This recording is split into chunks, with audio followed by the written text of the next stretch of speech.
Bueno, buenas tardes. Para, digamos, que tenga más dinamismo la sesión, voy a empezar presentando brevemente a los que van a intervenir en esta mesa de debate. Ya ha sido presentado Jesús María Sánchez Herrero y la primera intervención va a correr a cargo del vicerrector de Economía y Planificación de la Universidad de Castilla-La Mancha, el doctor Manuel Villasalero Díaz. Manuel Villasalero es doctor en Ciencias Económicas y Empresariales por esta universidad, es licenciado en Administración y Dirección de Empresas y doctor en Ciencias Económicas, ya lo he dicho, en esta universidad y es profesor aquí desde 1998. Da clase de Organización de Empresas en la Facultad de Derechos y Ciencias Sociales de Ciudad Real. Es autor de diversos artículos científicos, monografías, capítulos de libros. En los ámbitos en que se mueve es la creación de empresas, la estrategia corporativa y la estrategia internacional de la empresa. Ha obtenido en 2 ocasiones el Premio Nacional de Estudios Financieros, convocado por el Centro de Estudios Financiero, y en el contexto de las transferencias y de las relaciones con empresas ha dirigido el aula Domingo Cabanes, adscrita a la Cátedra Mixta Universidad-Empresa de Empresa Familiar. Ha coordinado el programa de la UCLM Emprende en el campus de Ciudad Real y ha dirigido la oficina técnica de la plataforma de creación de empresas promovida por la Fundación Horizonte 22, dedicada a realizar estudios de mercado para apoyar la creación de nuevas empresas. En el mismo ámbito, dentro de su gestión universitaria, ha ocupado cargos en el Vicerrectorado de Estudios y Programas, donde fue subdirector académico y director académico del Vicerrectorado de Títulos de Grado y Máster, del Vicerrectorado de Grado, Máster y Doctorado. Se encargó, en definitiva, del paso a las nuevas titulaciones del Espacio Europeo de Educación Superior y a la implantación de las nuevas titulaciones de grado y máster en las que estamos. Actualmente, como he dicho, es vicerrector de Economía y Planificación de la Universidad de Castilla-La Mancha. Y, bueno, pues, Manuel, tienes la palabra. Muchas gracias, Matías.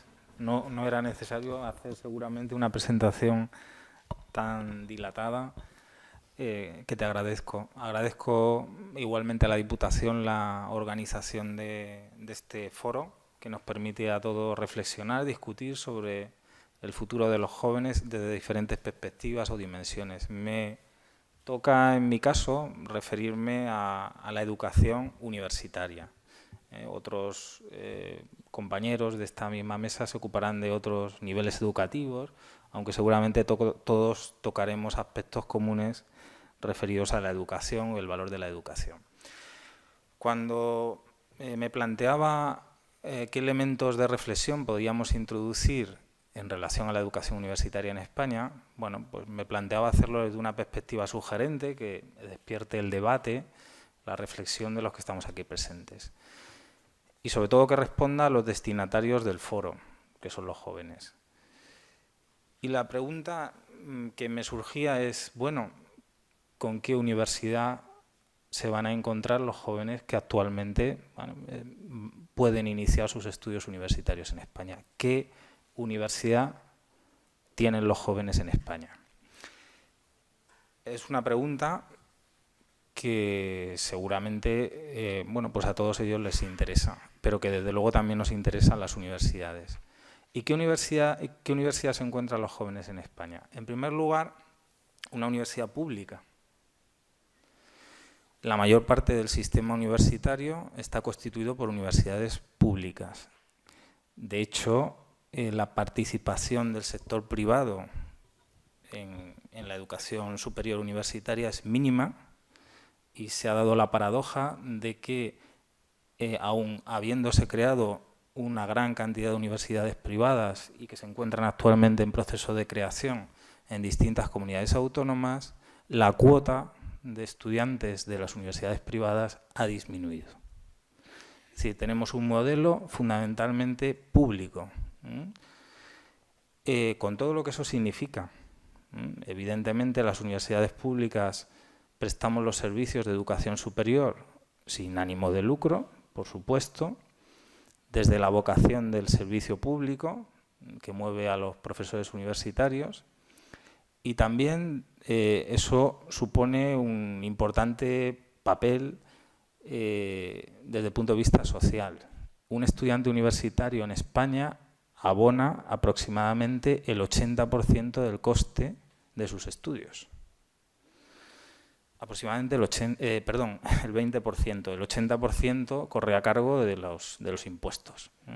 El 20% lo abonan todos los estudiantes, con independencia de su nivel de renta. Esa es la universidad que tenemos. Luego, además, están las becas, y hemos experimentado en los últimos años, todos los conocemos, restricciones en la política de becas y subidas de los precios públicos. Pero la situación que tenemos sobre la mesa, y no podemos perderla de vista, es que el 80% de ese coste está financiado con cargo a los fondos públicos. Tenemos una universidad pública que incluso en una situación como la actual, insisto, bueno, pues mantiene su posición dentro del sistema universitario. ¿Qué más tenemos? Pues tenemos una universidad de calidad y muy competitiva, y esto hay que decirlo con mayúsculas. La Universidad Pública Española es muy competitiva y resulta extraordinariamente chocante el hecho de que, bueno, pues algunos informes que se están elaborando pongan en duda o vengan a poner en duda esta cuestión. Vamos a dar simplemente algún dato elocuente.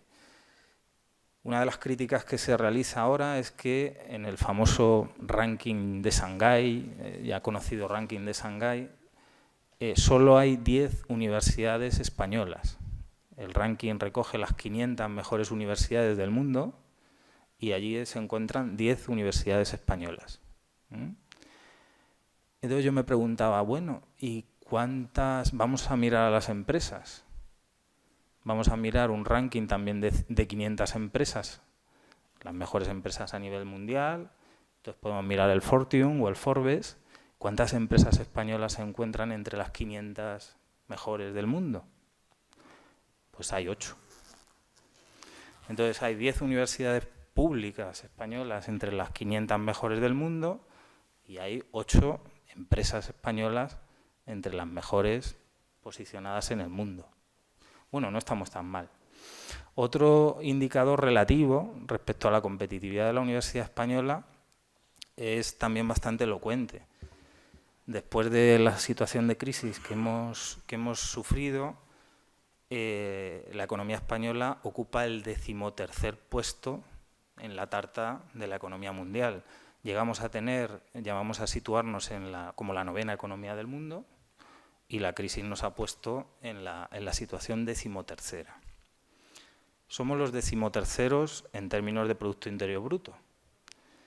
Pero, ¿y en términos de producción científica? Que buena parte de la producción científica se realiza en las universidades. Pues somos los 10º. Es decir, siendo los 13avos o los 13º, somos los 10º en producción científica a nivel mundial.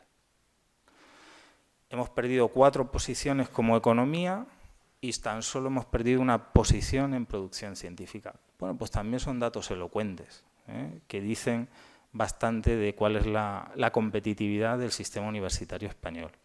Entonces tenemos una universidad de calidad, tenemos una universidad pública y tenemos una universidad de calidad. ¿Y qué más tenemos? Pues a nivel institucional también tenemos una cosa que, en mi opinión, es muy valiosa, y es que tenemos una universidad independiente.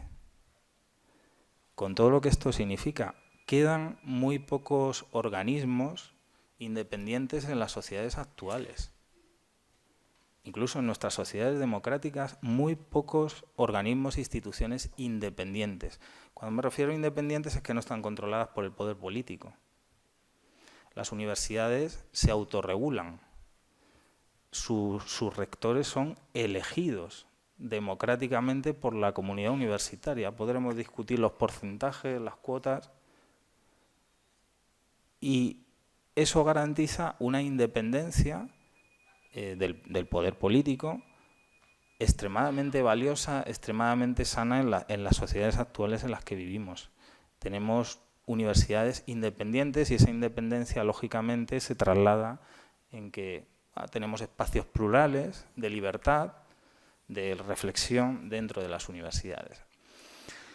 Entonces, a mí me gustaría destacar que un joven que puede esperar de una universidad en España, en primer lugar, es una universidad pública que le va a acompañar en, digamos, en la financiación de sus estudios, como no puede ser de otra forma, como decíamos antes, el 80% del coste de su matrícula, dependiendo evidentemente ya de sus vicisitudes, rendimiento académico, etcétera, está sufragado con fondos públicos. Una universidad de calidad, muy competitiva en términos relativos en cualquiera de los parámetros a los que acudamos, y una universidad independiente, un espacio de reflexión, de libertad, en el que cada uno puede expresar sus ideas, por controvertidas o opuestas que puedan ser, con total naturalidad y sin sometimientos al poder político. Esos tres elementos son elementos clave. En mi opinión son elementos clave, son elementos que tenemos que defender, que poner en valor, que intentamos poner en valor cada día desde la gestión universitaria, pero que sobre todo creo que deben trasladarse a los jóvenes con absoluta confianza. ¿Y qué les proporcionan a los jóvenes las universidades? La educación superior. Bueno, los estudios son múltiples, el paro entre los estudiantes universitarios es la mitad, incluso actualmente, que entre los que no tienen estudios universitarios. Las retribuciones se encuentran entre un 30 y un 40% por encima de las que tienen las personas que no tienen estudios universitarios. Incluso hay estudios del ámbito psicológico, sociológico, bueno, pues que tienen incluso, pues que son más felices, por ejemplo, planteamientos que se han estudiado. Es decir, aportan toda una serie de ventajas económicas y no económicas a las personas que se benefician de esos servicios de educación superior. No quiero extenderme más para dar paso al debate, pero me gustaría resaltar estos dos puntos. En primer lugar, la situación de la Universidad Española, a pesar de todo lo que estamos viviendo, es una situación, en mi opinión, muy favorable o positiva en esos tres ámbitos: universidad pública de calidad e independiente, y que tiene muchas cosas que ofrecer a la gente joven, y tiene muchas cosas por hacer por el futuro de la juventud. Gracias. Muchas gracias. Pues después de la intervención de Manuel Villasalero, damos la bienvenida a Mar Moreno Ruiz a esta universidad. No sé si habías estado alguna vez antes. Pues bienvenida, y a este Foro de la Juventud. Mar Moreno Ruiz es senadora por designación del Parlamento de Andalucía, es parlamentaria autonómica y miembro del Comité Federal del Partido Socialista Obrero Español. Es de La Carolina, casi vecina nuestra, provincial, licenciada en Derecho por la Universidad de Granada y MBA por la Escuela Europea de Negocios. Ha ejercido, antes de dedicarse a la política con cargos públicos, de abogada durante 10 años, y ha desempeñado distintas tareas institucionales tanto en la provincia de Jaén como en el ámbito regional, como delegada del Gobierno de la Junta de Andalucía, desde el año 96 al año 2000. En 2004 fue elegida presidenta del Parlamento de Andalucía, cargo en el que estuvo hasta 2008, y ha sido consejera de Presidencia y consejera de Educación de la Junta de Andalucía. En el PSOE ha desempeñado distintas responsabilidades, entre las que destacan su elección como vicesecretaria general del PSOE de Andalucía en el año 2000, como secretaria de Relaciones Institucionales y Política Autonómica de la Comisión Ejecutiva Federal en el año 2008. Entonces, desde esta amplia experiencia, por favor, te pedimos que intervengas en este foro. Muy bien, pues muchas gracias. Buenas tardes a todos y a todas. Gracias por invitarme a participar en este coloquio, en este foro, y enhorabuena a la organización, porque merece la pena crear espacios de debate en torno a la juventud y aspectos pues tan candentes de la realidad que les afecta, como los que se han planteado y como el que nos ocupa esta tarde, de la educación. Efectivamente, yo soy de Ciudad Real Sur, que dicen, porque estoy tan al norte de Jaén que, bueno, estamos ahí en tierra fronteriza y, por lo tanto, es una satisfacción compartir esta tarde. El momento es muy complicado, eso ya lo sabemos todos.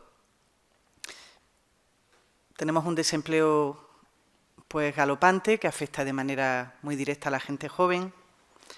Si hay algún emprendedor o emprendedora, pues se va a encontrar el grifo del crédito totalmente cortado, con lo cual es muy difícil sacar proyectos de autoempleo.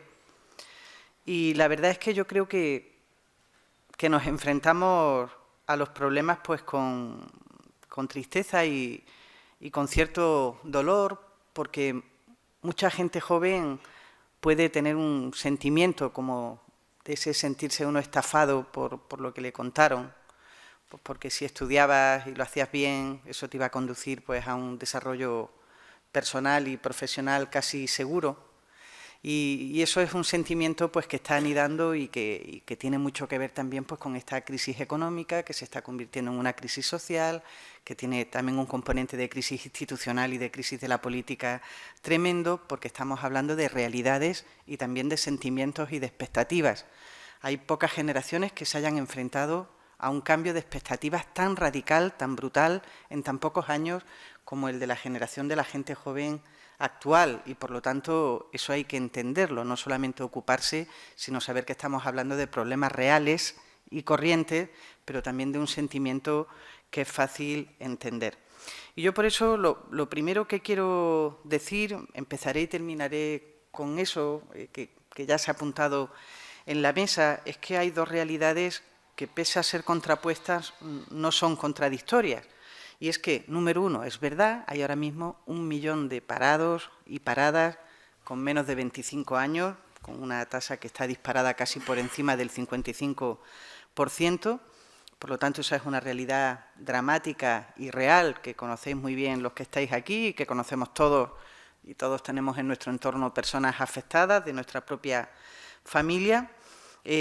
Pero también es verdad que entre aquellos que tienen titulación de enseñanza secundaria para abajo, esa tasa de paro es muy superior al 50 y al 55%, y sin embargo en aquellos que tienen titulación universitaria es inferior al 20%.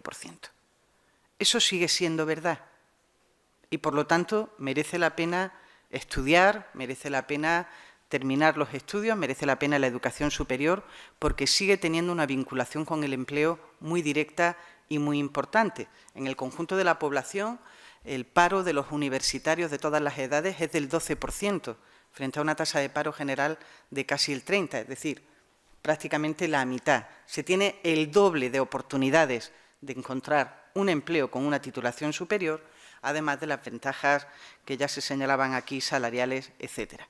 Por lo tanto, ese es el primer mensaje al que hay que aferrarse, que incluso en el momento del bache más profundo que estamos pasando, la educación superior sigue sirviendo y, por supuesto, que servirá en un futuro inmediato, tan pronto como superemos todo esto, que es lo que todos queremos.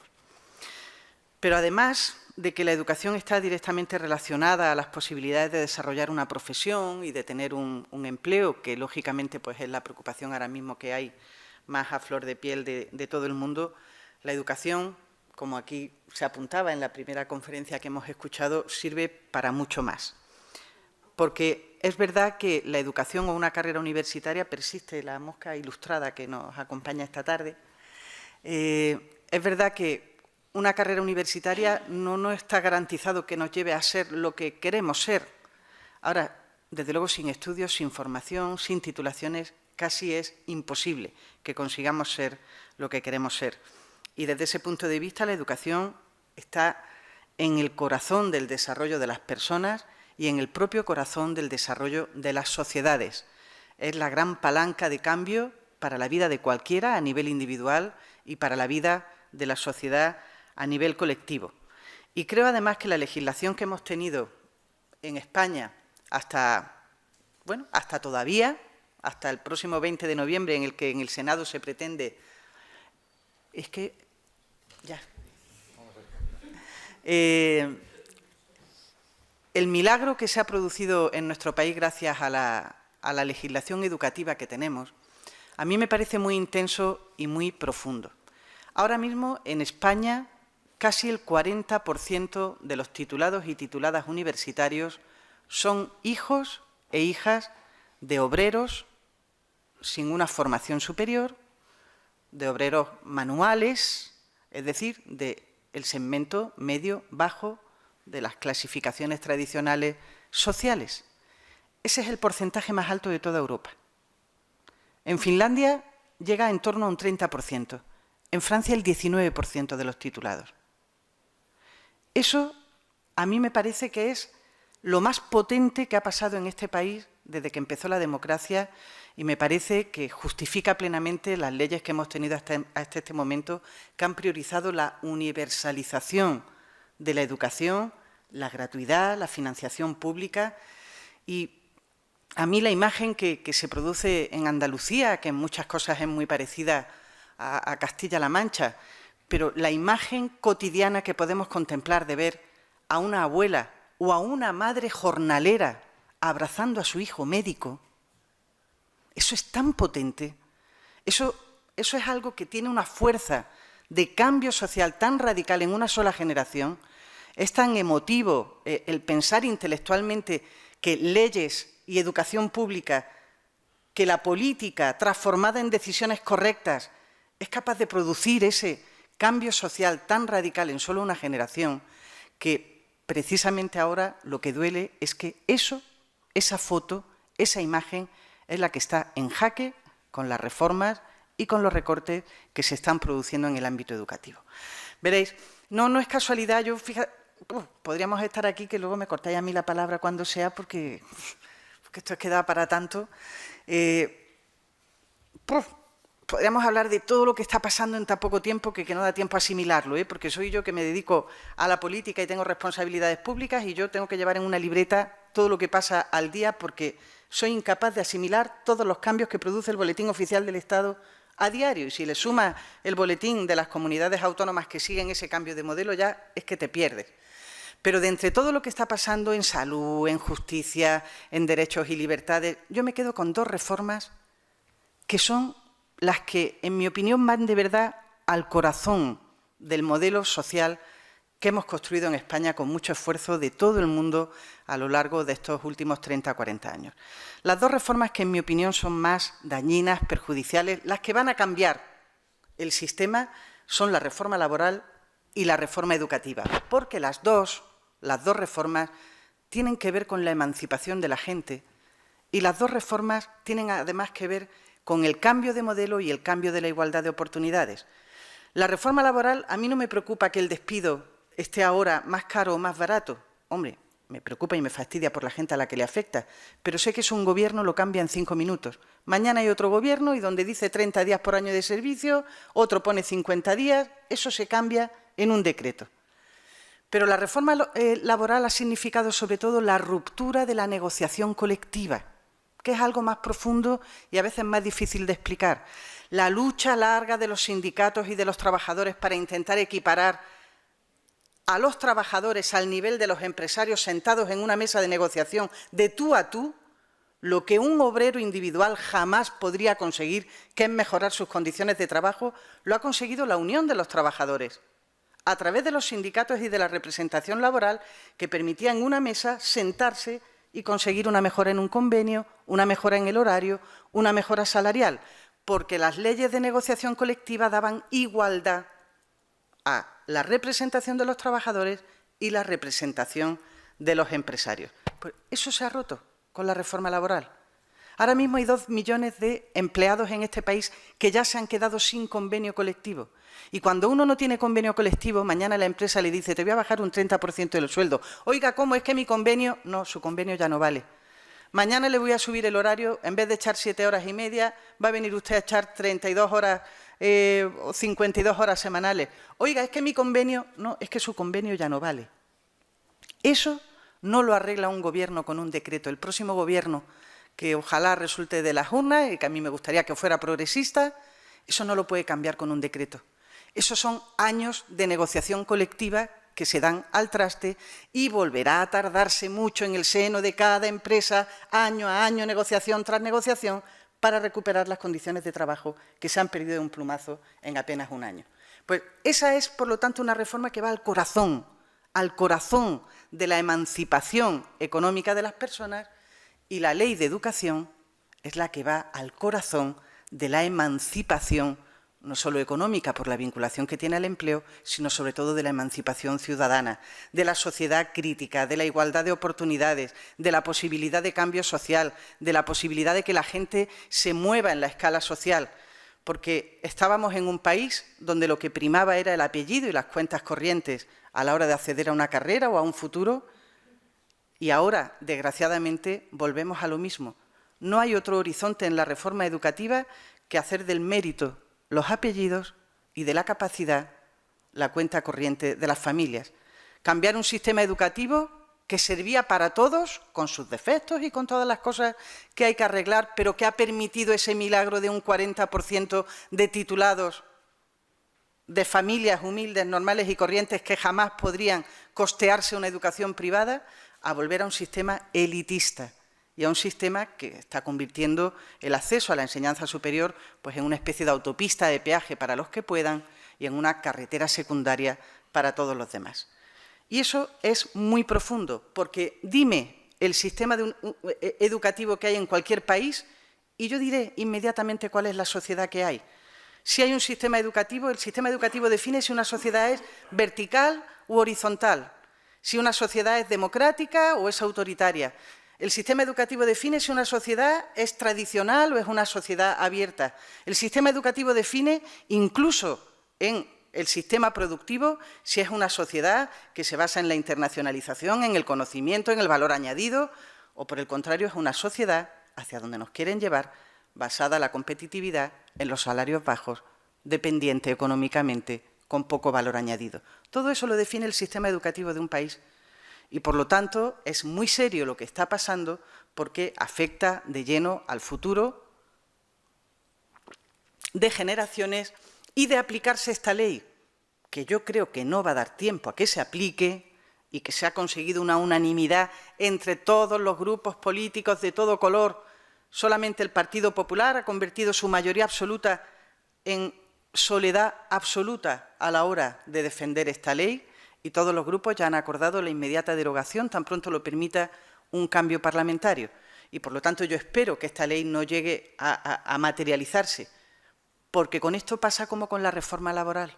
El daño que se produce no lo arregla un gobierno con un decreto. Eso es un daño profundo que tarda mucho tiempo en darse la vuelta y en volver a permitir que el agua de la igualdad de oportunidades circule por el cauce de un sistema educativo como el que, insisto, con defectos, con luces y con sombras, es el que tenemos ahora. Porque detrás de todas las manifestaciones en contra de la LOMCE, de todos los comunicados, de toda la unidad que se ha producido de todas las fuerzas políticas y sociales, se está diciendo que no a una ley y se está defendiendo lo que hay, como es natural, con luego opiniones bien dispares, para mejorar, como toda obra humana, porque hay muchas cosas que seguir haciendo mejor, sin que eso signifique dar marcha atrás y volver a la escuela de los años 60, que al final se trata de eso. Yo lo recuerdo personalmente, y no soy contemporánea de Isabel la Católica, pero yo en mi pueblo, en La Carolina, yo hice EGB, que era lo que había inmediatamente antes que esta reforma.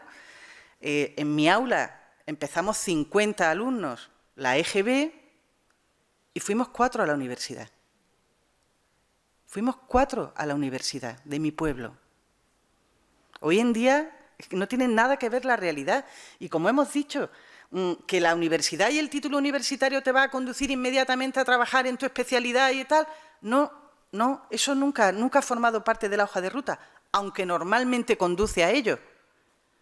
Pero a ver si ahora lo que vamos a querer es ser mano de obra no cualificada, sin sentido crítico, sin capacidad de análisis. Claro que aporta felicidad a las personas los estudios superiores. Si es que la realización del ser humano es la realización del intelecto, la capacidad que se tiene para ver uno la tele y enterarse de lo que está pasando, aunque le digan lo contrario. Si eso es la maravilla de la cultura y de la educación, el hacernos personas con capacidad para remover obstáculos, con capacidad para cambiar gobiernos, con capacidad de verdad para cambiar las cosas. Eso lo hace la formación, la educación y la educación, que es lo que hace ciudadanos y ciudadanas. De ahí esa fobia, incluso a una asignatura como Educación para la Ciudadanía, que está en toda Europa, que no hay un país conservador ni en Alemania, ni en Gran Bretaña, ni donde gobiernan los conservadores en Europa, nadie le pasa por la cabeza eliminar una asignatura que está homologada en todo el continente, que es sobre valores constitucionales. Si es que eso no se discute en ninguna parte de Europa, gobierne la derecha o gobierne la izquierda, naturalmente que hay unas reglas mínimas de juego democráticas que siempre se respetan.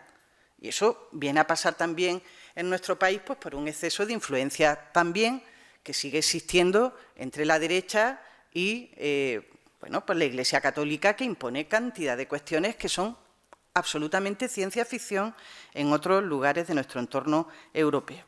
Por eso, y voy a ir terminando ya esta primera parte para que podamos estimular el debate, yo no voy a hacer una larga descripción, que podría hacerlo, amenazo con hacerlo, porque lo tengo aquí en la carpeta, pero ¿qué os voy a contar de los recortes que se producen en vuestra región o que se están produciendo en toda España? En materia de becas, el último lío lo hemos tenido con los Erasmus a nivel nacional, parece que van a dar marcha atrás, pero los recortes que se están produciendo, pues la verdad es que duelen, porque los recortes y la LOMCE son la misma cara de la misma moneda. La LOMCE no deja de ser la consagración de los recortes. Eso es la LOMCE. Es acomodar el sistema educativo español, como bien dice la memoria del plan de reequilibrio del Gobierno de España que mandó a Bruselas, que vamos a bajar del 4,9 del PIB en educación al 3,9. Y eso ya es una declaración de principios, porque llamo vuestra atención, y voy a terminar ya, sobre una cosa muy relevante. Cuando un gobierno decide bajar del 4,9 al 3,9, está haciendo algo más que no está justificado por la crisis, porque la crisis hace que la tarta del PIB sea más pequeña. Eso, yo os lo digo, gobierna quien gobierne, si hay una crisis económica y financiera, la tarta es más pequeña. Pero si además de la tarta más pequeña como consecuencia de la crisis, en vez de dar una porción del 4,9, yo doy una porción del 3,9, es que estoy disminuyendo la porción de la tarta más pequeña. Luego hay una primera parte, ¿la tarta es más pequeña? Sí. Eso tú puedes decir que por Europa, por la crisis, pero ¿por qué destinas una porción más pequeña de la tarta más pequeña a educación? Esa es una decisión política de un gobierno que, por ejemplo, en la Junta de Andalucía y en el gobierno al que he tenido el honor de pertenecer, pues, por ejemplo, hemos priorizado exactamente todo lo contrario. Y os digo que hay cosas que no son así en toda España, que en Andalucía siguen existiendo libros de texto gratuitos, ya solamente existen en Andalucía y en Navarra, que cuando se ha subido la nota en las enseñanzas no obligatorias a 5,5 para hacer bachiller, en Andalucía hemos puesto en marcha una beca que le hemos llamado Beca Adriano para todos los alumnos entre 5 y 5,5, porque ahí hay algo muy importante. A los alumnos que se quitan de en medio en bachiller ya no le tienen que quitar la beca en la universidad, ya se lo han quitado de en medio por abajo. Y se han subido las notas también para tener una beca de estudios postobligatorios. Y en Andalucía se ha repuesto. Y ahora mismo allí estamos... no solamente no cerramos comedores ni eliminamos rutas de transporte escolar, sino que, por ejemplo, el 50% del alumnado está comiendo gratis en los colegios, porque sabemos que la gente lo está pasando fatal y lo saben los maestros y maestras, que al final los chiquillos es que vienen sin desayunar y haciendo la comida principal en la escuela. Y hemos puesto en marcha un plan especial de desayuno, merienda y cena ya para los sectores más humildes. No quiero, por eso digo, no quiero sacar un desglose de contrastes de lo que se está haciendo en un sitio o se está haciendo en otro. Solamente os quiero decir que hay decisiones políticas que trascienden a la crisis, que hay decisiones ideológicas, que hay decisiones que no son de matemáticas, que son de filosofía, y que, por lo tanto, todo eso pues depende de la voluntad de los gobiernos, y es lo que espero que entre todos y todas pues podamos despejar y podamos cambiar. Sí, conseguimos, que eso ya es cosa también de los partidos políticos, o por lo menos del mío, pues superar también un poquito esta crisis en la que estamos de desafección ciudadana, que también nos hace daño a todos, y haciéndonos daño a todos, pues termina haciendo daño a la gente, porque con todo lo poco de moda que está la política y los políticos, de verdad que sin decisiones políticas, sin ejercicio de democracia, no hay cambio posible. Muchas gracias.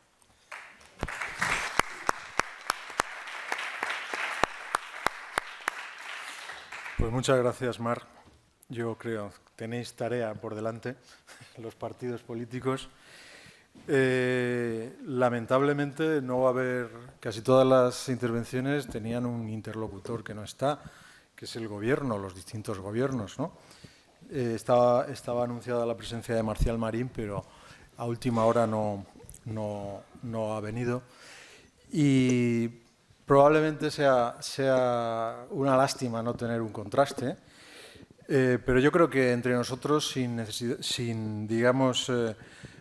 necesidad de enfatizar los aspectos políticos, más bien como está planteado este foro, que es a base de propuestas de futuro, de propuestas reales para los jóvenes, intentar salir del panorama que se ha planteado.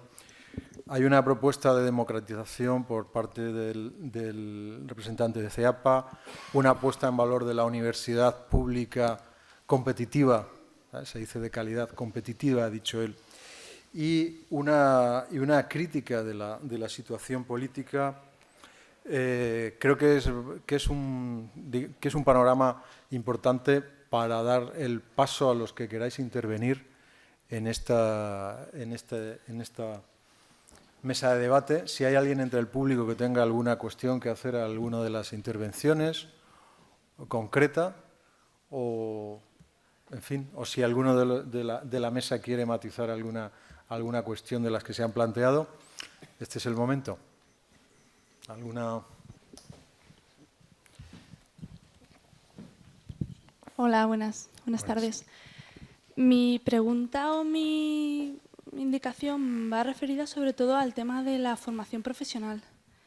En los últimos años, lo que tú has comentado, o lo que toda la mesa ha comentado, se nos parecía que si estudiabas una carrera y seguías las reglas marcadas, ibas a obtener un trabajo pues mejor pagado, tenías más posibilidades de promocionar.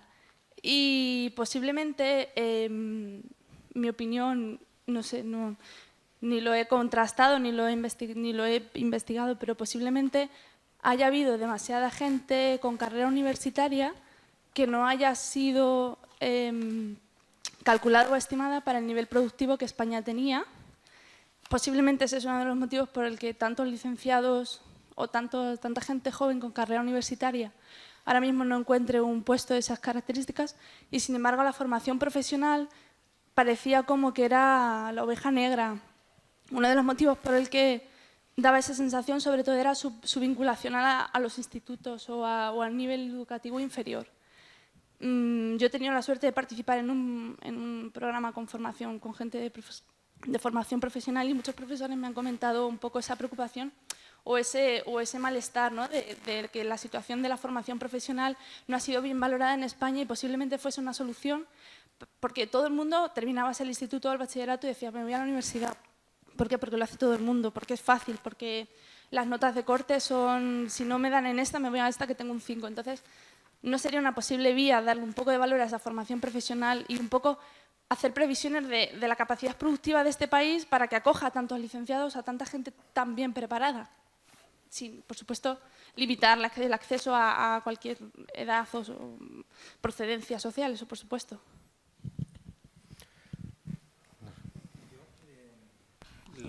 La formación profesional en los últimos años, gracias a alguna de las legislaciones que se pusieron en marcha en su momento, el tránsito entre educación superior universitaria y formación profesional de grado superior se ha flexibilizado mucho, tanto, ¿no, Matías, como hasta 60 créditos, es decir, que un estudiante puede hacer una transición relativamente fácil entre ambos sistemas.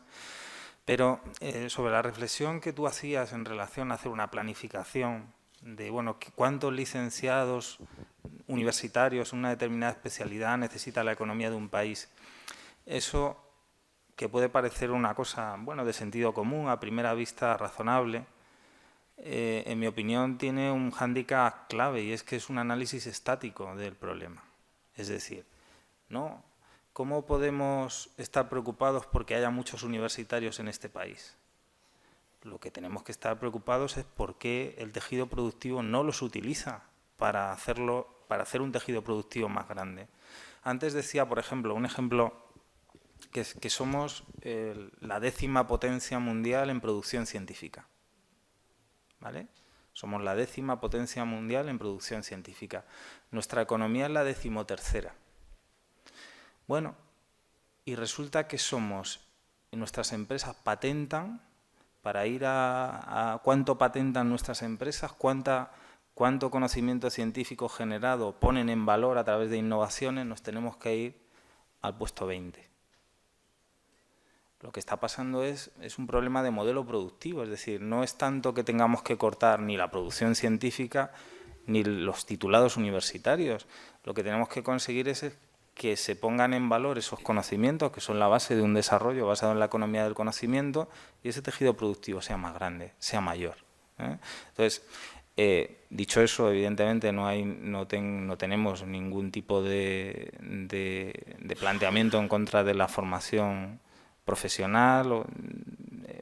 Por supuesto, ya he dicho que en las universidades lo que se ha hecho ha sido fomentar que se pueda haber un traslado, pero yo creo que el planteamiento hay que verlo en términos dinámicos. Es decir, cómo utilizamos esas fortalezas, que son fortalezas, para hacer la tarta más grande, como decía Mar.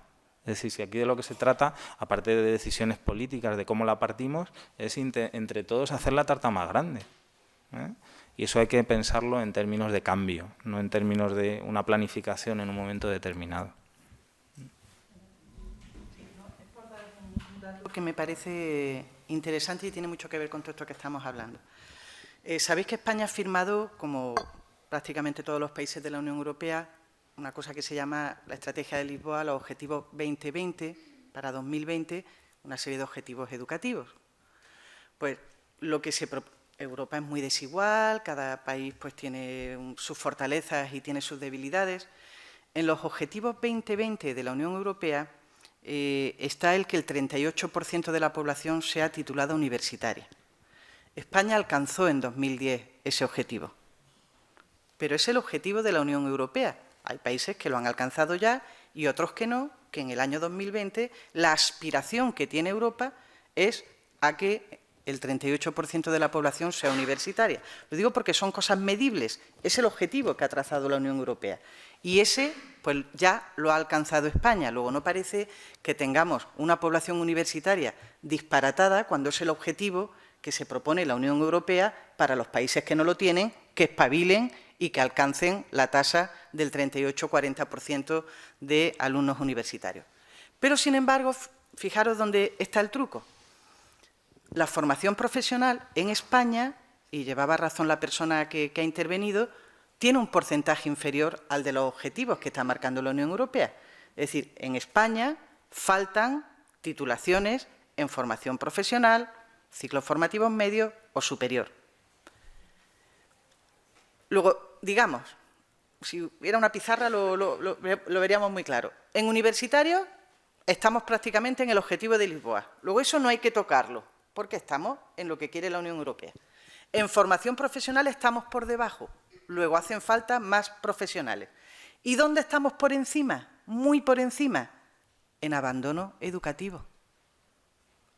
Que tenemos una cifra en España de en torno al 25% de gente que abandona y no termina ni la ESO, o termina solo la ESO y no sigue haciendo nada después, y el objetivo de Lisboa es bajar al 15%. Luego, ¿cuál debería ser la función y la misión del sistema educativo español? No hacer que bajen los universitarios y suba la formación profesional, sino dejar la universidad, que está en su punto, hacer que baje el abandono y suba la formación, es decir, es rescatar a cuantas más personas mejor del abandono educativo que les hace ir por la vida sin ninguna cualificación, sin ninguna titulación, nada más que estrictamente la obligatoria, si es que la tienen, y de ahí engordar la cifra de la formación profesional y los objetivos que tenemos 2020 de formación profesional. ¿Cuál es la sensación que yo tengo? Que se está optando por lo contrario. Estamos poniendo barreras y dificultades, convirtiendo el acceso a los servicios universitarios en una carrera de obstáculos para derivar a la formación profesional. No, no, no, no. Donde hay gente que tenemos que conseguir entre todos que sigan estudiando y que eleven la tasa de la formación profesional es en la tasa de abandono juvenil, de abandono educativo. Esa es la gente que tenemos que hacer que deje de estar fuera y se meta dentro para tener unos indicadores armónicos con lo que la Unión Europea nos demanda. Y, desde luego, en cualquier caso, más allá de las tasas, desde luego, cualquier política. Yo diré que, por ejemplo, se está planteando por este Gobierno apostar por lo que se llama la formación profesional dual. A mí me parece bien el concepto. Desde luego, la formación profesional hay que pegarla al máximo al mundo productivo, al ámbito de la empresa. Si se puede desarrollar la mitad en los institutos y la mitad directamente en puestos de trabajo y en prácticas, eso tiene, con todas las salvaguardas de los derechos laborales, yo lo vería bien ese camino, pero insisto, vayamos a una formación profesional ligada al empleo, pero sacando gente del abandono, no privando a gente de hacer carreras universitarias. Sí, quería un apunte simplemente.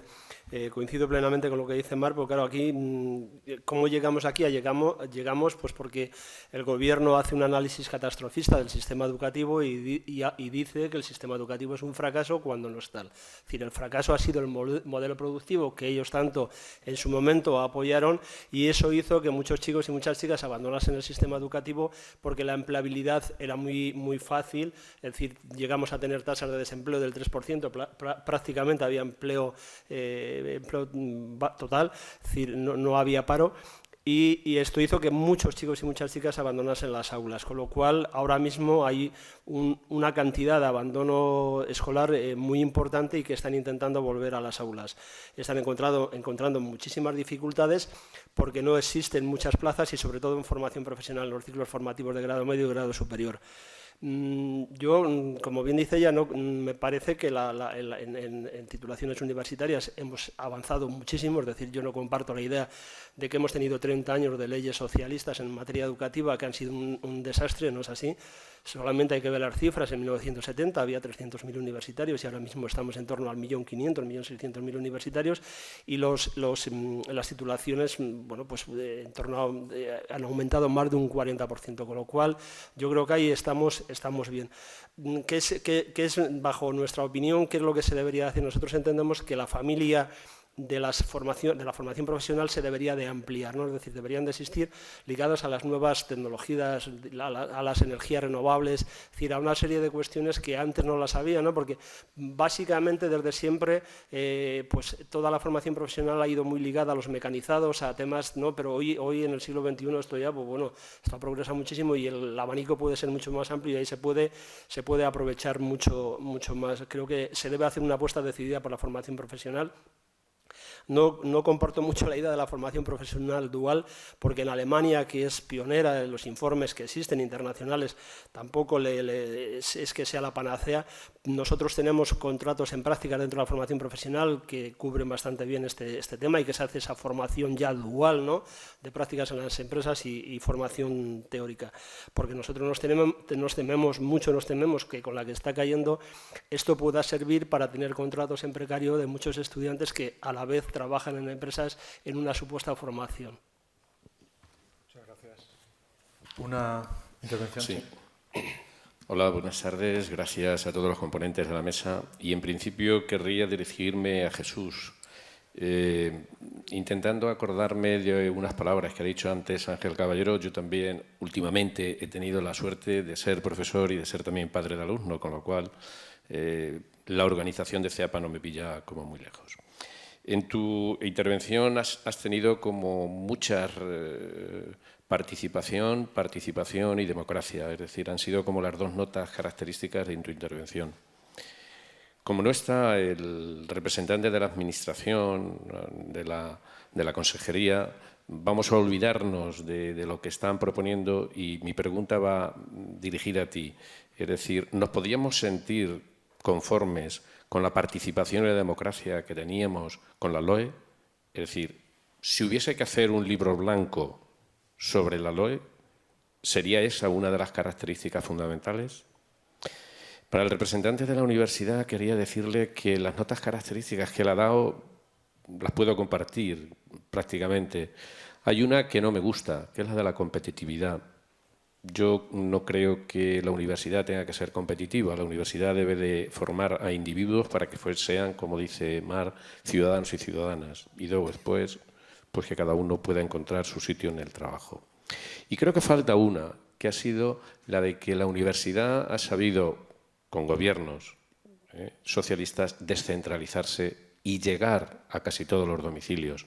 Hubiese sido muy difícil, si no hubiese sido así, el que esa lejanía nos habría dificultado mucho para poder hacer llegar a todos nuestros hijos e hijas.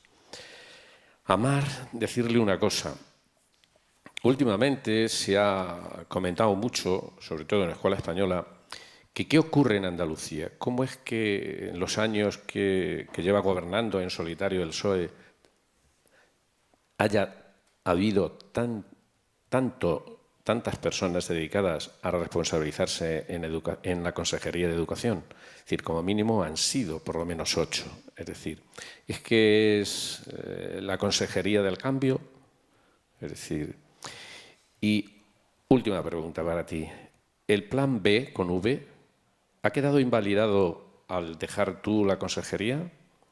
¿Significa que esa línea en la cual se estaba investigando con esos 200 personas divididas en los diferentes grupos han dejado su intervención y se van a centrar solamente en los 3 aspectos que el nuevo consejero está poniendo? Sería interesante por esa cercanía de Jaén Norte o Ciudad Real Sur que nos dijeras algo de ella. Gracias. Muy bien. Si os parece, Manuel, contestas tú primero y así damos dando... Vale. Bueno, te agradezco los comentarios y las preguntas. En relación al uso del término competitivo, probablemente sea de formación profesional, que yo me dedico al ámbito de la dirección de empresas, me refería a que tenemos una universidad de calidad. ¿Qué significa esto? Profundizando un poco más. Pues básicamente que responde a un modelo de universidad basada en la investigación. ¿Y eso qué significa?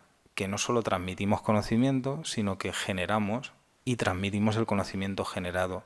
Situamos a los estudiantes en la frontera del conocimiento en las diferentes disciplinas científicas y para eso necesitamos fortalezas en materia de investigación.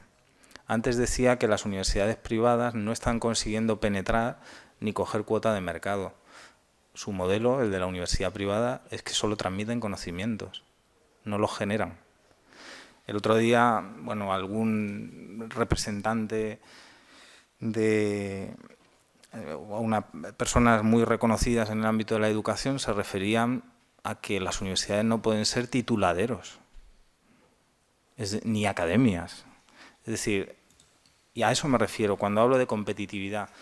Y la competitividad siempre es algo relativo en relación a otro que te la puede ofrecer, ¿no? Por eso me refería a esos datos de que, oye, pues mira, si hay 10 universidades en el ranking de Shanghái, pues solo hay 8 empresas españolas en el Fortune 500.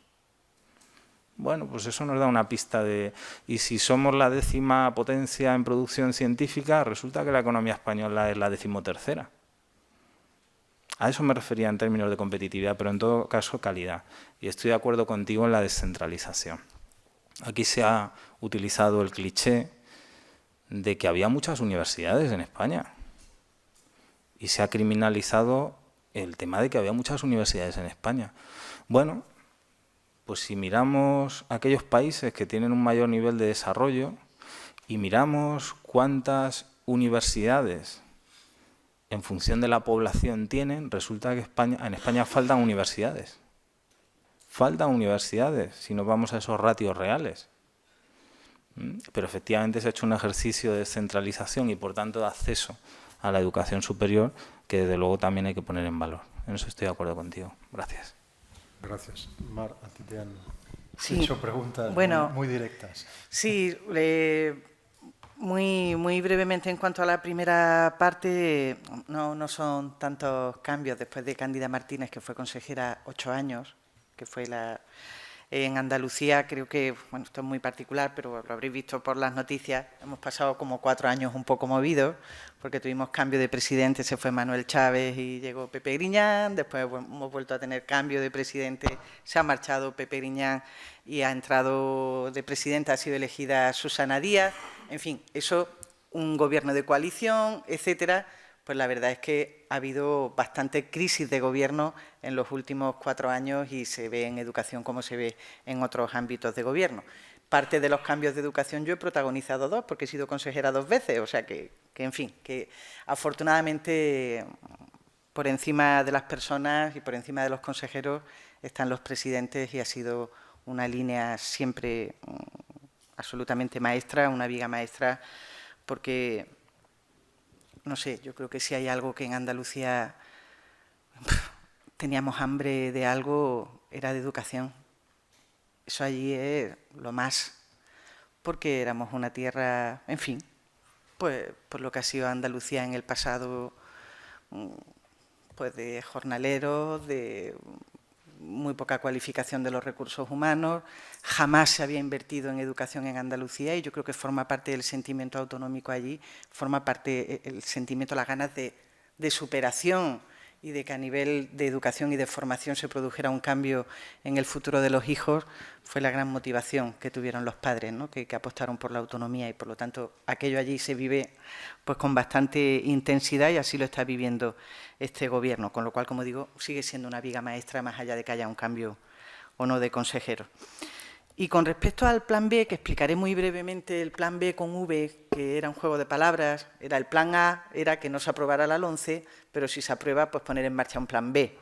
Lo escribimos con V porque era el valor de la escuela, pero no se trataba tanto de un plan hecho como de una metodología de trabajo.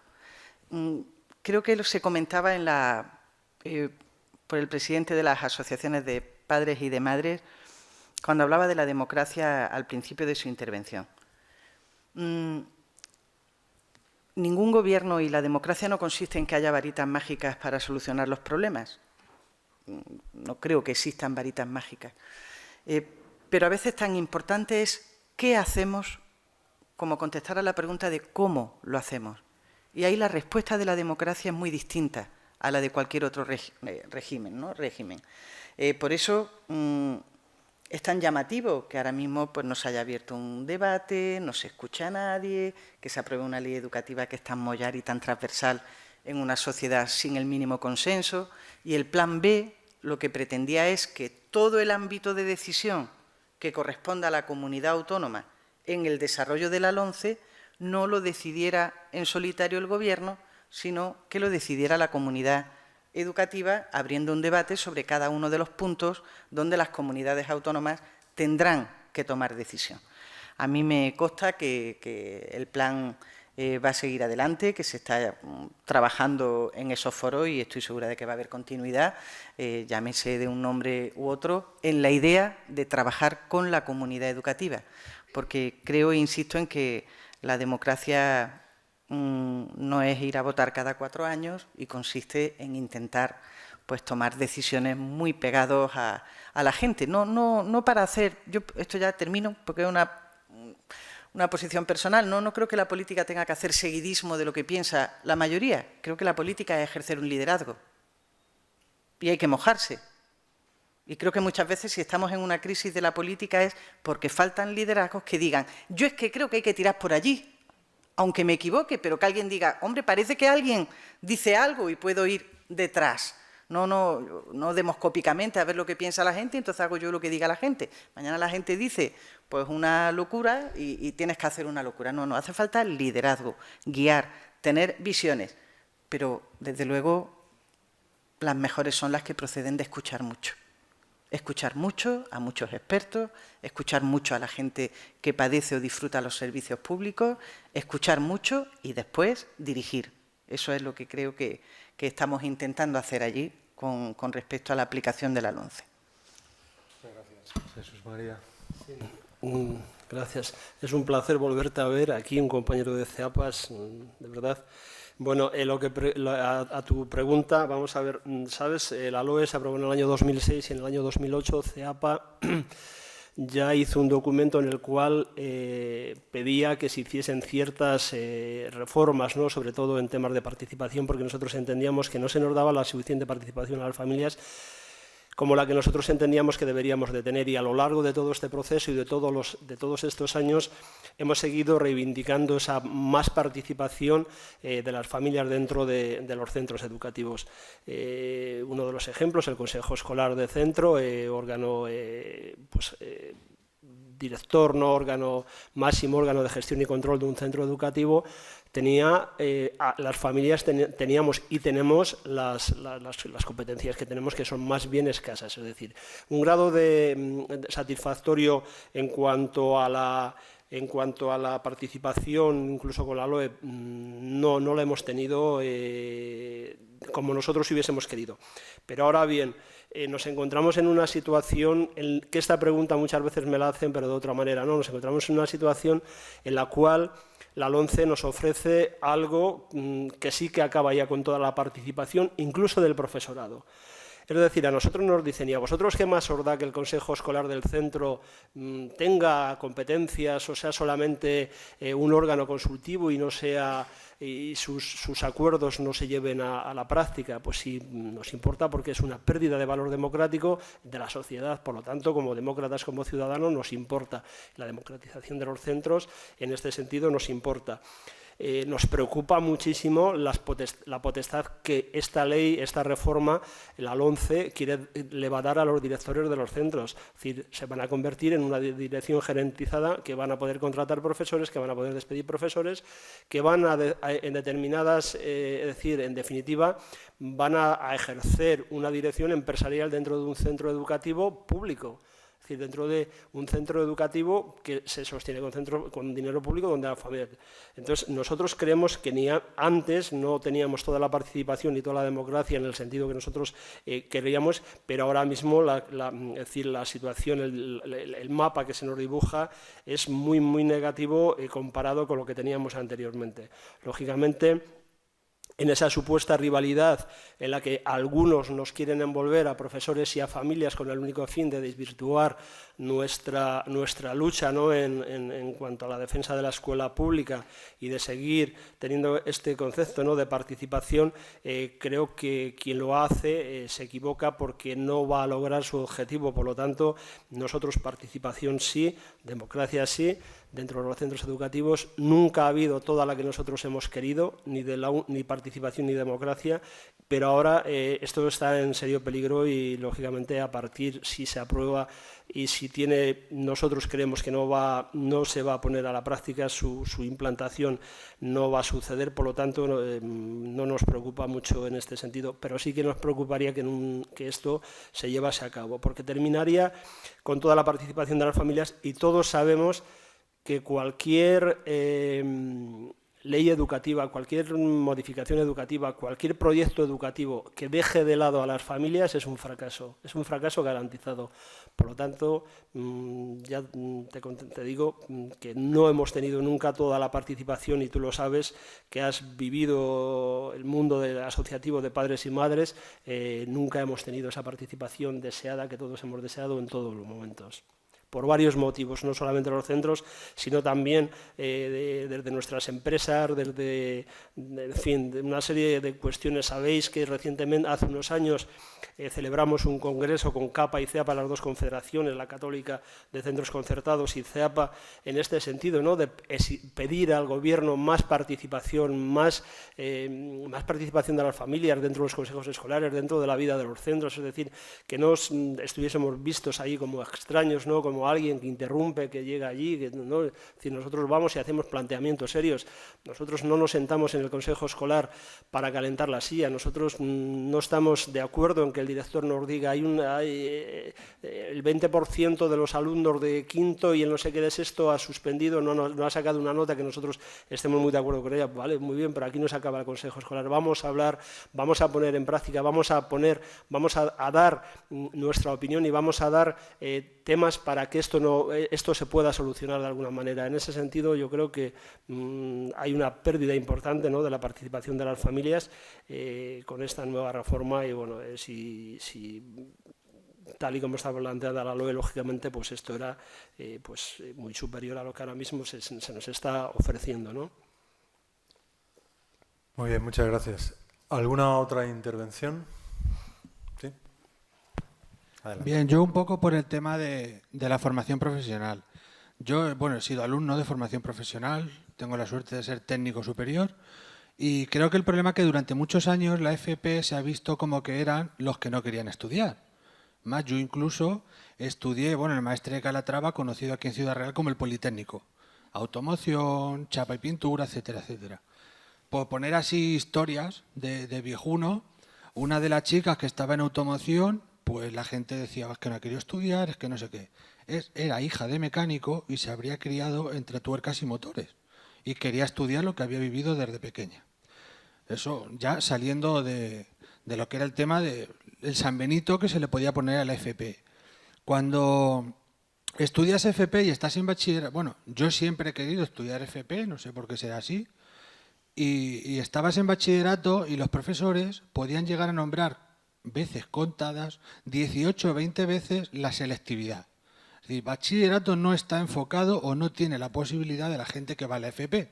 A ti te forman para pasar la selectividad. Yo decía, a mi profesor decía, yo lo siento mucho, pero yo quiero ir a FP, a mí la selectividad, bueno, en fin, que la podía haber hecho, pero no era una cosa que tal. Y el tema de la FP, cuando se habla de formación profesional dual, no sé si el enfoque es, como está ahora mismo, que tú haces tu FP, luego tienes tus prácticas. Aquí, por lo que hemos estado viendo en los debates, lo que es necesario es la formación dual para la gente que necesita un salario para pagar su vivienda. La gente que, como bien decíais, en su momento salió al mercado de trabajo, ahora necesita renovar su formación, pero necesita seguir pagando su hipoteca y manteniendo incluso a su familia. Yo no me lamentaría por el tema, ya no que sea un lamento, sino la preocupación excesiva de que pueden ser contratos precarios, siempre y cuando, desde las leyes, se puede blindar esos contratos. Una formación dual con contratos en condiciones coherentes. Bien es verdad que con el gobierno que tenemos es un poco una utopía. Y a pesar de que no está aquí el consejero nuestro de Castilla-La Mancha, evidentemente eso deja muy claro su seguridad en sus planteamientos y en todo lo que está haciendo. Sí que es verdad pues que hay padres y madres, hay consejera y hay universidad desde el punto de vista. A mí me gustaría, con el tema que decía antes Jesús Manuel, de se debe sensibilizar sobre la importancia de una gestión democrática en los centros. Yo he sido también consejero escolar y delegado. Es decir, mi duda es, ya estamos viendo, bueno, que con la LOMCE, si se llega a aplicar, la liamos parda, en ese sentido.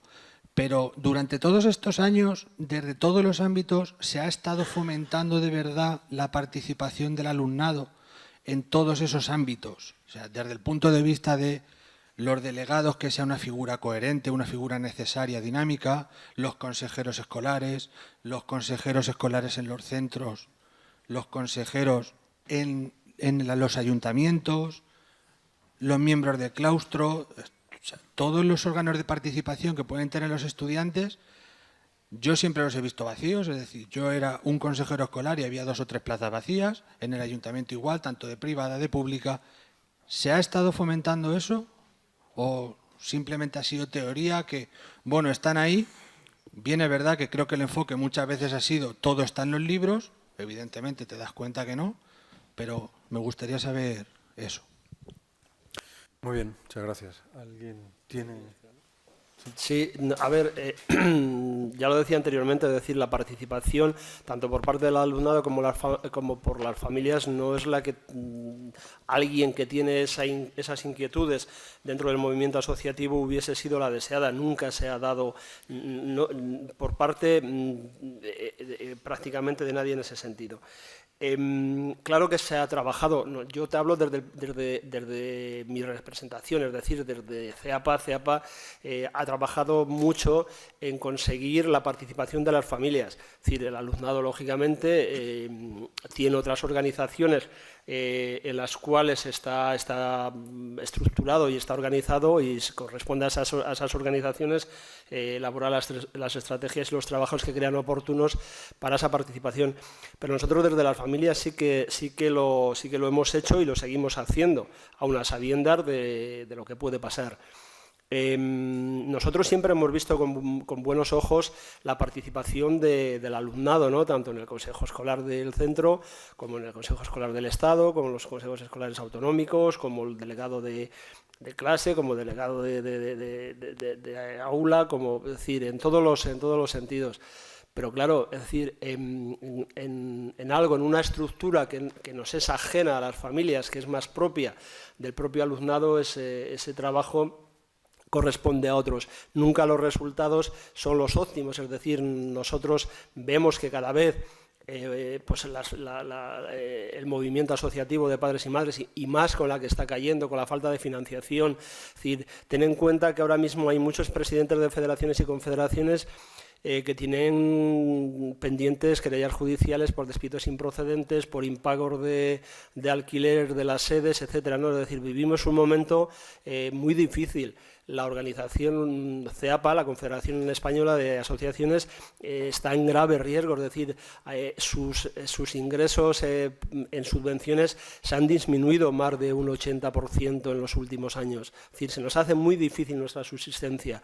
Ahora sí que el voluntariado es más imprescindible que nunca. Es decir, con este panorama, con este ataque hacia la sociedad civil, hacia las estructuras de la sociedad civil, ¿no? Como pueden ser las asociaciones de padres y madres, el Consejo de la Juventud, es decir, varios, ¿no? Pues es muy difícil, ¿no? Es muy difícil poder seguir trabajando en este escenario. Pero ya te digo que nosotros desde las familias esto siempre lo hemos trabajado.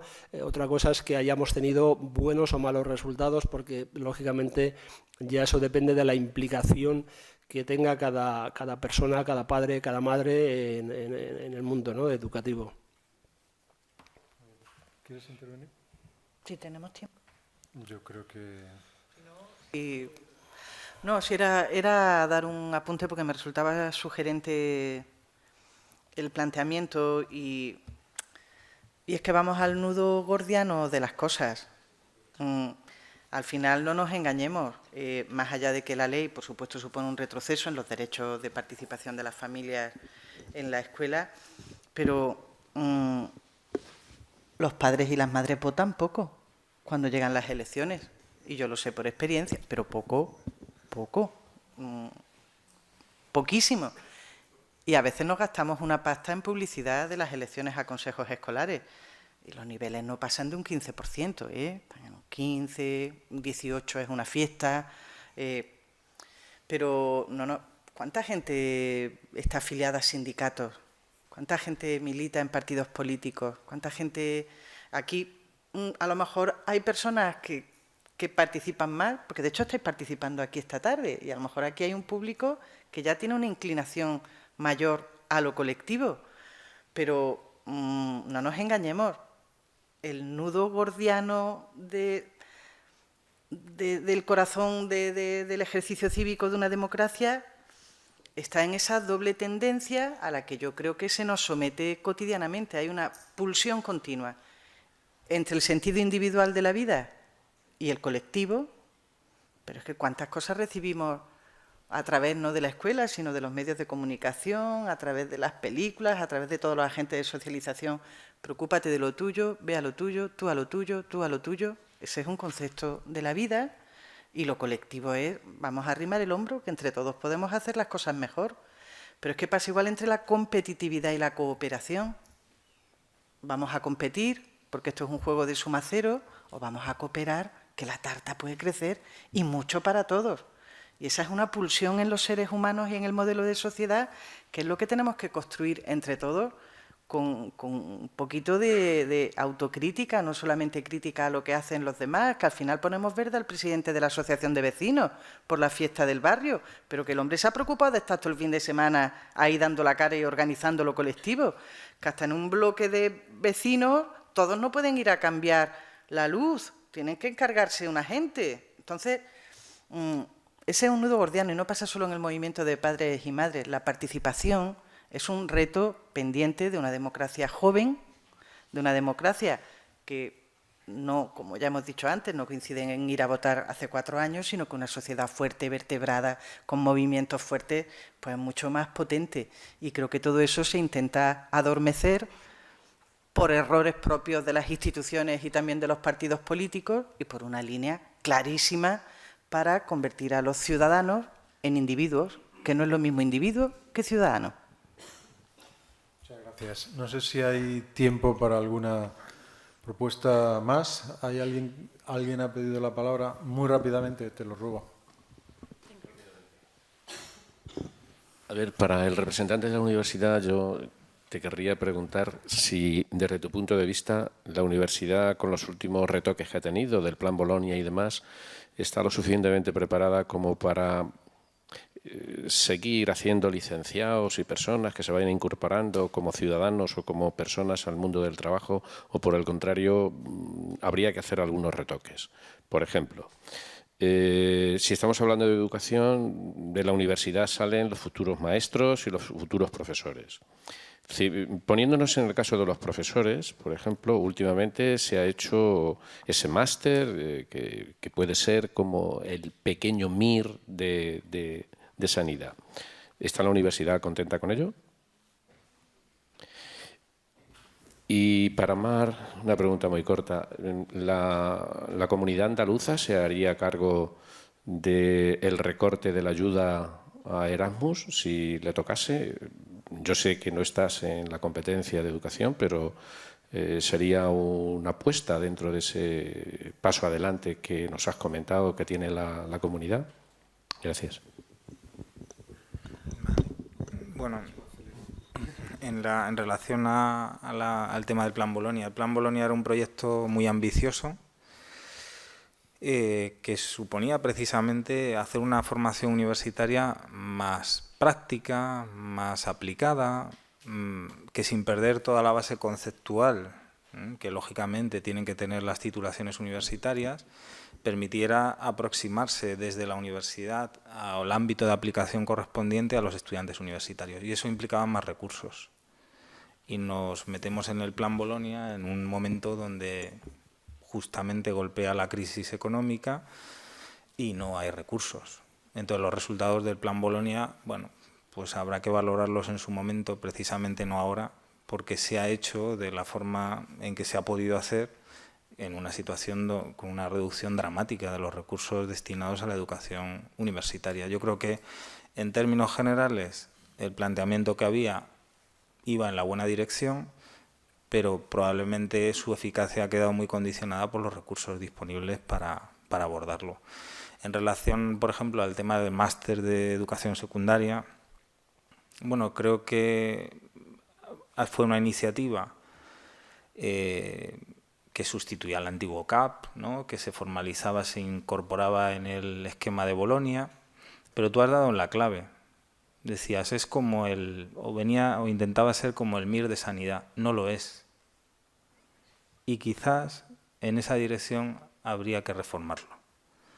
Es decir, que fuera realmente como un MIR de sanidad, donde la parte práctica tomara mayor cuerpo o volumen en términos de los créditos impartidos que la parte, bueno, que digamos se realiza dentro del aula universitaria. Pero eso también requería tener unos recursos en el ámbito de la educación secundaria, que, bueno, pues que probablemente en la situación a la que nos hemos enfrentado en estos años, pues habría sido difícil gestionar.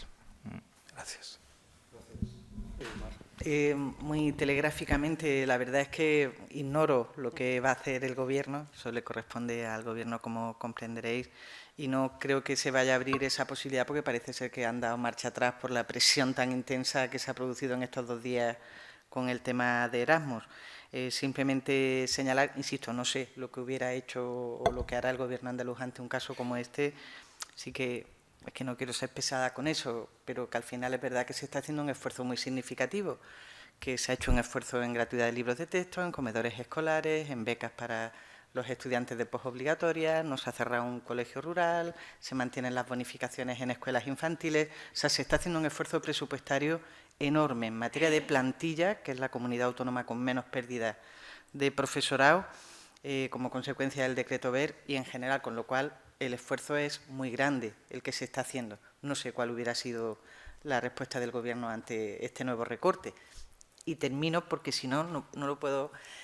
Pero no podemos estar tampoco permanentemente en una suplencia de responsabilidades ajenas. O sea, cada vez que el Gobierno del PP de España recorta una botella, ni podemos, ni siquiera es sano en términos democráticos reponer la botella inmediatamente por otra instancia, porque es que cada cual tiene un ámbito de responsabilidad. Y al final, muchas veces la gente ya no sabe ni quién le paga la botella y se produce una confusión de responsabilidades políticas tremendas que cada cual también tiene que asumir, con lo cual presupuestariamente es imposible pagar todos los platos rotos. No obstante, diré que desde luego allí buena parte de la vajilla se ha repuesto. Muy bien. Bueno, hay una mano pedida, si es telegráfica. Soy consciente de las dificultades económicas por las que atraviesa la universidad. No sé si... Hable, tranquilamente. Entonces, yo quisiera, pero sé que uno de los objetivos primordiales de la universidad es la investigación. En concreto, quisiera saber si el campus de Ciudad Real está desarrollando algún proyecto o proyectos de este carácter y que se pueda llevar a cabo luego posiblemente a la práctica, a la tecnología. Y lo mismo se lo pregunto a la representante de Andalucía y con otra pregunta añadida, que además del formidable avance que se ha hecho en educación, ¿cómo es posible que Andalucía no logre abandonar los puestos de cola del paro? Y al presidente de la CEAPA, si esta organización va a poner todo su esfuerzo en conseguir de una vez por todas que este país tenga una ley de educación que esté por encima del tinte político, sea que fuere el gobierno que esté en la nación, y que nos dure lo mismo, por lo menos, que la Constitución actual. Bueno, son complejas las preguntas, pero rápidamente. La investigación no es una función más de la universidad, es consustancial a la universidad. Es decir, sin investigación no hay universidad. Eso es algo clave que hay que entender y con lo que no se puede jugar, y no debería tener nadie la tentación de jugar con eso. Es decir, de plantear universidades puramente docentes que no estén apoyadas en una base sólida de investigación, en la que luego se forman los alumnos, lógicamente los alumnos de grado a un determinado nivel, los de máster a un nivel superior y los de doctorado a un mayor nivel, en esos conocimientos más avanzados que se derivan de la investigación. Y a pesar de todos los recortes en materia de investigación que ha habido, que han sido muchos, el campus de Ciudad Real, la Universidad de Castilla-La Mancha y su campus sigue realizando muchos proyectos de investigación básica y de investigación aplicada, y también de investigación con empresas. El año pasado, por poner solo un número, esta universidad vendió tecnología por 6 millones de euros a empresas que venían a comprar conocimiento tecnológico a la Universidad de Castilla-La Mancha, no solo de la región, sino de toda España, para que veamos que también esa parte más aplicada a la que tú te referías es valorada y pagada por las empresas. Gracias. Muy telegráficamente, y mira que... Telegráficamente, vamos a ver, es que es verdad que las fotos fijas no es igual que las fotos dinámicas.